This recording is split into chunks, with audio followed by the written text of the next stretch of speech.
서울의 숨은 역사. 조선의 명예 허준이 태어난 양천고을. 양천고을 하면 생각나는 사람이 있는데 의성, 즉 의학계의 성인이라 불리며 400여 년이 지난 지금까지도 한의학계에서 바이블처럼 여기고 있는 동의보감을 쓴 허준이 이곳에서 살고 있었습니다. 드라마에서는 허준이 경남 산청에서 태어나 그곳에서 의술을 익혔다고 하지만 어디까지나 추측일 뿐이지 사실이 아닐 가능성이 많은데 무엇보다 허준이 산청에서 태어났다는 기록이 없기 때문입니다. 또 유이태라는 사람에게 의술을 배운 것으로 나오는데 역사책을 보면 허준과 유이태는 같은 시대에 살지 않았기 때문에 그것도 사실이 아닙니다. 그러나 확실한 것은 허준이 양천 허씨 집안의 서자로 태어난 중인 신분이었고 양천 고을에서 살았다는 사실입니다.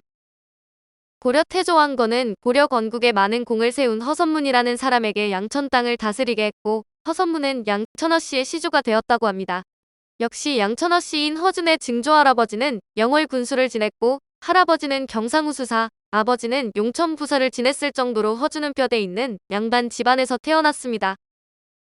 그렇지만 서자 출신인 허준은 중인 신분이어서 의학에 몰두할 수밖에 없었을 것으로 당시 중인이 벼슬길에 오를 수 있는 방법의 대표적인 것이 의원이나 역관이었습니다. 무튼 양천허 씨인 허준이 살던 집 역시 가양동 궁산이라는 조그만 산 아래 자리 잡고 있는 양천양교 근처에 있었는데 양천양교는 원래 양천 현감이 이를 보던 동원이었는데 최근에 향교로 복원한 것입니다. 궁산은 올림픽 대로를 따라 김포공항을 향해 자동차로 달리다 보면 왼쪽에 나타나는데 산 모양이 활을 닮았다고 해서 붙여진 이름입니다. 그리고 궁산 바로 앞 한강물이 흐르는 곳에 이영년과 이조년 형제가 우애를 위해 금덩이를 버린 투금탄이 자리 잡고 있습니다. 20여 년 전만 하더라도 가을이면 누렇게 익은 벼들로 황금 들판을 이루던 옛 양천고을 가양동의 전설 같은 이야기와 함께 허준 선생의 자취가 남아있다는 사실을 알고 있는 사람은 별로 없습니다. 자, 떠나자. 고래 잡으러. 한강에서 고래가 잡혔다면 100이면 100 모두 에이, 설마? 하고 믿으려 하지 않겠지만 일제시대인 1922년 틀림없이 양원하루에서 고래가 잡혔다는 기록이 있습니다. 광해군 때의 유명한 실학자인 이수광이 쓴 지복유설이라는 우리나라 최초의 백과사전에 머리 뒤에 코가 있고 길이가 한 길이나 되는 하얀 물고기가 한강에서 잡혀 구경거리가 된 적이 있다는 기록이 있습니다. 덩치가 크고 하얀색을 띠고 있었다는 것으로 보아 그것은 고래 중에서도 돌고래 종류일 거라고 추측하고 있습니다. 말도 안 되는 소리라는 사람들을 위해 예를 하나 더 들면 날씨 좋은 날 한강 하류 둔치에 나가보면 낚시꾼들이 줄줄이 늘어서 낚시를 하고 있는 모습을 볼 수 있습니다.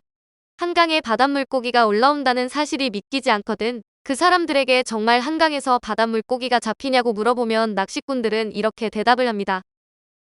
한 10년 전만 해도 한강 하류에서 여러 종류의 바닷물고기가 잡히곤 했는데 지금은 가끔 숭어나 망둥이 따위만 잡히지.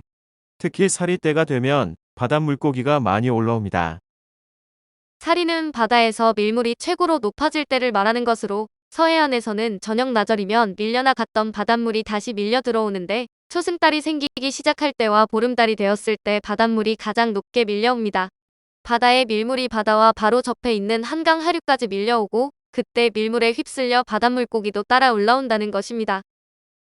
옛날에는 한강이 맑았기 때문에 바닷물고기가 민물인 한강에 올라왔다가 제법 오랫동안 머물렀지만 지금은 물이 오염되어 바닷물고기가 오래 머물지는 못합니다. 참고로 2000년 2월 일본의 나고야 시내를 가로지르는 강에 범고래가 나타나 화재가 된 적이 있어서 이것으로도 한강에서 고래가 잡혔다는 사실이 증명될 수 있을 것입니다. 오늘 서울의 숨은 역사는 조선의 명예 허준이 태어난 양천고을이었습니다.